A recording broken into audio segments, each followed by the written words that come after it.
cette semaine, j'ai eu une discussion avec un négociant en matière première qui est vraiment très connu dans le domaine à l'international. Il a même une académie. Et il m'a dit quelque chose qui m'a choqué, vraiment qui m'a remonté. Mais en fin de compte, quand il a expliqué un petit peu ses expériences avec les fournisseurs africains, j'ai compris. Il m'a dit, la véritable problématique, ce n'est même pas la connexion entre les fournisseurs et les acheteurs. Parce que le besoin, il est là. Les acheteurs ont besoin des matières premières, notamment les matières premières agricoles que l'on retrouve en Afrique. La grosse problématique qui se pose, c'est que les fournisseurs africains ne sont pas compétents. Ou tout du moins, la majorité des fournisseurs. Et quand il a dit ça, vraiment j'ai eu comme un coup de couteau au cœur parce que moi je suis une amoureuse de l'Afrique, vraiment je suis pro-Afrique. Que l'on me dise ça comme ça, j'ai reçu comme un seau d'eau glacée sur le visage. Mais bon, je me suis dit, le but c'est de comprendre puisqu'on se met côté acheteur. Et il continue de me dire que ce manque de compétences, ce manque de connaissances qui se ressent chez une bonne partie des fournisseurs africains fait en sorte que les acheteurs internationaux n'ont pas confiance pour pouvoir faire des affaires avec les Africains. Ils préfèrent donc se retourner vers les Asiatiques qui, eux, ont tout compris aux exigences minimales des acheteurs internationaux. Je me suis dit, ah tiens, intéressant, qu'est-ce que vous entendez donc par exigence minimale des acheteurs internationaux? C'est ce que je viens vous partager aujourd'hui. Bonjour, si vous êtes nouveau sur la chaîne, sachez que je suis Lominguitou. Ici, je vous parle du commerce international, business en Afrique, du négoce des matières premières, de l'import-export de manière générale. Donc, si vous avez un projet d'import ou d'export en relation avec l'Afrique, vous êtes au bon endroit et n'hésitez pas à me contacter via le lien que je vais mettre en description pour que je puisse vous orienter, vous conseiller. Donc, quelles sont ces exigences minimales? Moi, un petit peu, j'étais déjà frustrée et tout. J'allais dire, mais non, il y a des choses qui se passent bien en Afrique. Il y a des produits qui sont exceptionnels. On a quand même l'émergence d'une nouvelle génération qui veut bien faire les choses, mais on nous laisse même pas la possibilité de pouvoir travailler, etc.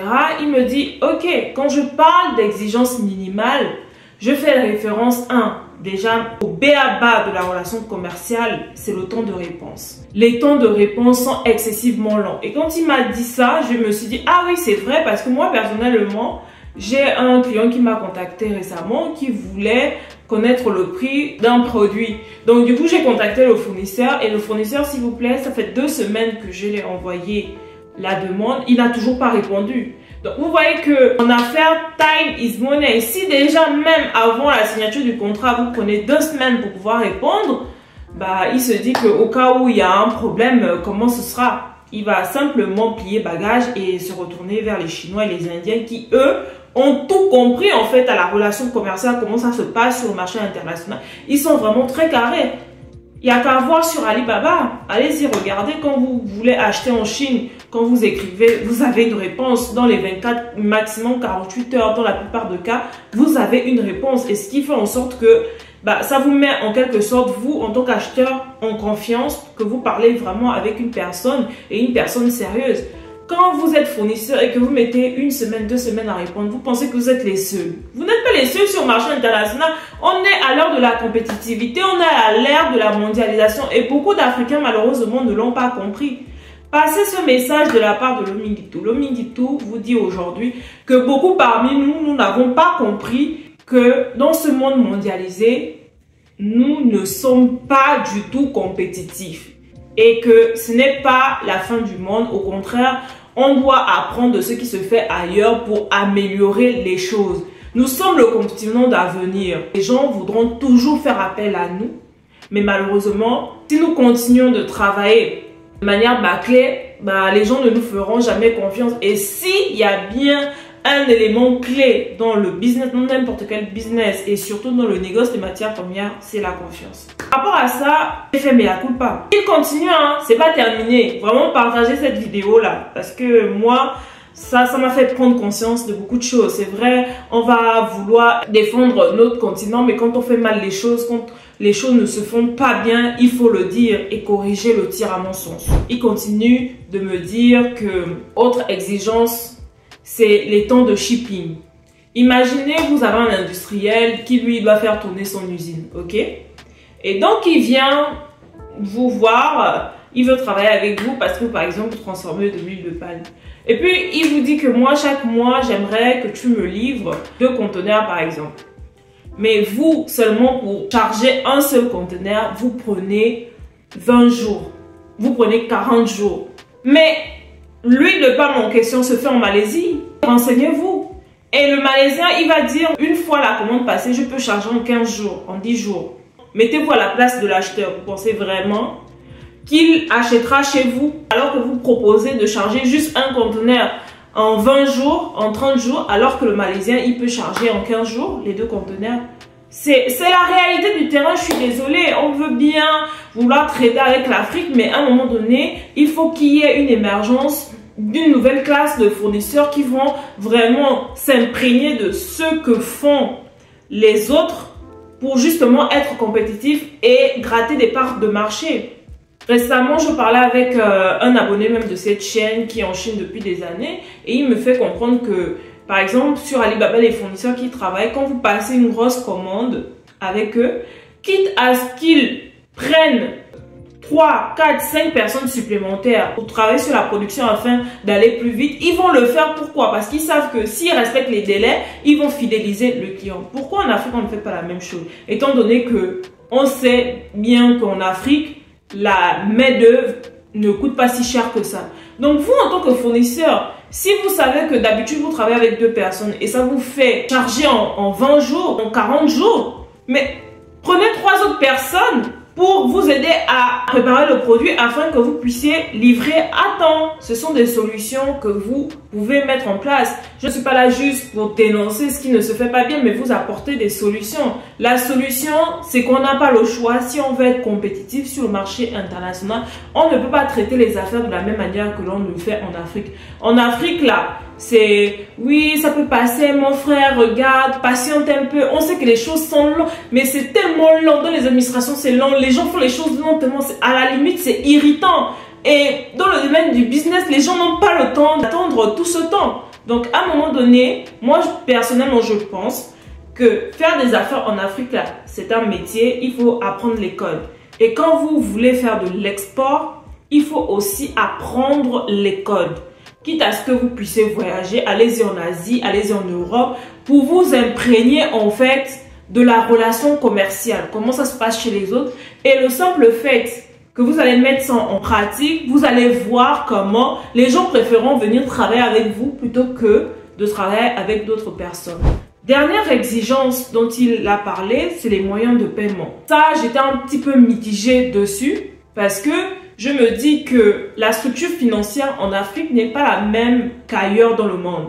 Voilà, on a des banques qui ne vont pas toujours financer les fournisseurs. Donc, parfois, c'est des personnes qui se mettent ensemble et c'est sur fonds propres qu'ils fonctionnent. Donc, je peux comprendre que ces personnes-là ne veuillent pas nécessairement proposer des conditions de paiement plus soft, plus adapté, par exemple, de paiement à 30 à 90 jours après réception du produit, etc. Et qui vont toujours exiger le paiement avant que la marchandise ne parte. Il y a aussi le fait que dans les années antérieures, beaucoup de fournisseurs se sont fait avoir, ils ont fait confiance, la marchandise est partie et les acheteurs internationaux n'ont pas payé. Donc aujourd'hui, dans une affaire, vous allez voir, les fournisseurs, généralement, ils sont stricts. Ils vont vous dire, non, avant que le produit ne quitte mon pays, moi, je veux le règlement à 100%.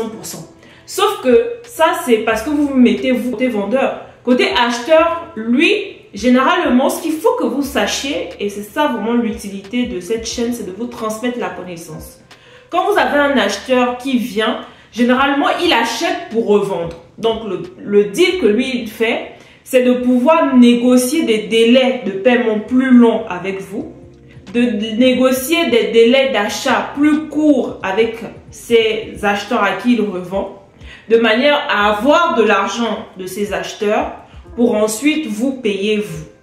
Donc du coup, quand il vient et qu'il est confronté à des conditions de paiement beaucoup trop strictes, il se dit que c'est pas compétitif pour son business. Il va se retourner vers les Asiatiques qui vont lui dire que par exemple, on travaille ensemble et je te fais par exemple une échéance à 30 jours. Voilà, ça te permet de recevoir le conteneur, de revendre et ensuite de me payer. Chose que beaucoup de fournisseurs africains ne proposent pas parce que je peux comprendre, ils ne sont pas suivis par les banques. Et donc, si tu fonctionnes sur fonds propres, c'est compliqué pour toi de laisser partir le fruit de tout un investissement comme ça sans pour autant avoir la certitude que vraiment tu vas être payé. Sans compter que même les instruments bancaires qui sont censés mettre une certaine confiance entre acheteurs et vendeurs, ça coûte excessivement cher.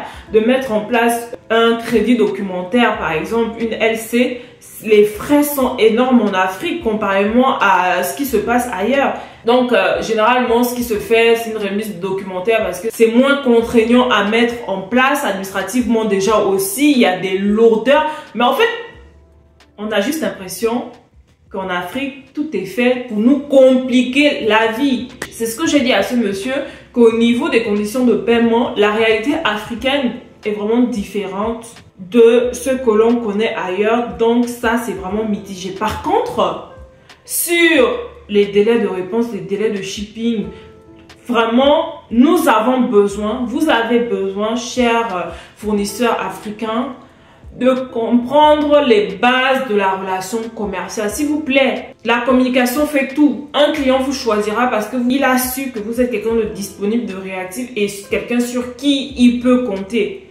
Donc là, vous voyez qu'il n'a même pas mis en avant la qualité du produit.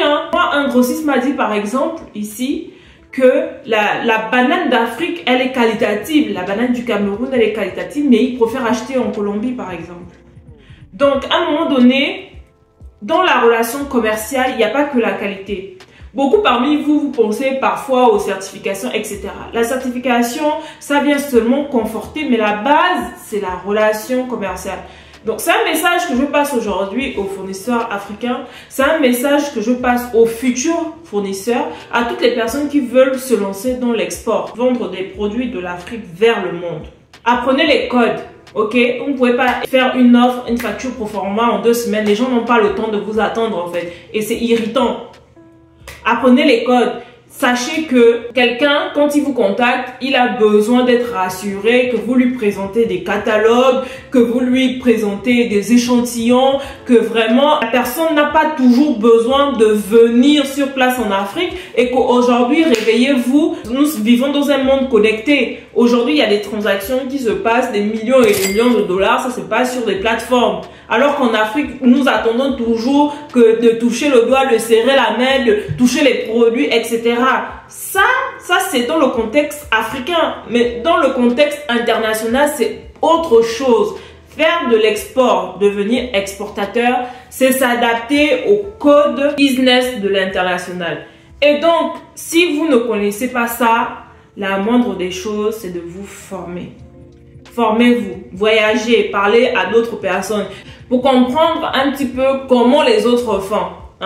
Vous faites passer pour un acheteur, contactez par exemple un fournisseur indien et puis vous allez voir comment il gère la relation, les documents qu'il vous envoie, ce qu'il vous suggère. Vous allez voir la différence. C'est compliqué, mais moi ça m'épuise. Moi j'aimerais bien aider pas mal de personnes qui me contactent, qui veulent faire de l'export, mais commençons d'abord par la base. La base là, c'est d'être professionnel et de maîtriser la relation client. Rendez-vous compte qu'il y a des gens qui me contactent, qui veulent faire de l'export, ils n'ont même pas créé une entreprise en bonne et due forme.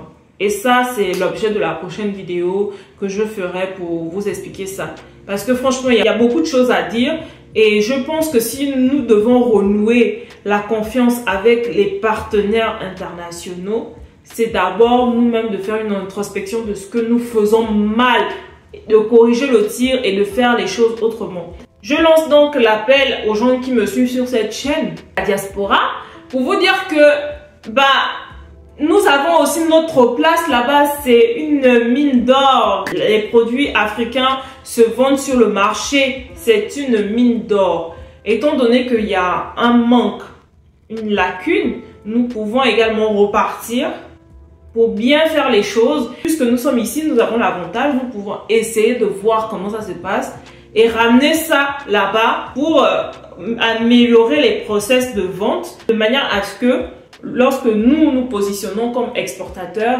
les acheteurs internationaux vont voir la différence et pourront nous faire confiance. Et même pour vous qui êtes sur place, il y a moyen de pouvoir s'adapter aux codes internationaux. C'est juste une question de volonté. De toute façon, si vous voulez réussir dans ce business-là de vente à l'international, c'est la case où il faudra forcément passer. Alors, je vous ai transmis ce que beaucoup d'acheteurs internationaux pensent de nous. C'est maintenant à vous, à nous, de faire la différence. Merci de m'avoir suivi. N'oubliez pas de partager pour sensibiliser la communauté. Et je vous dis à très bientôt pour une prochaine vidéo.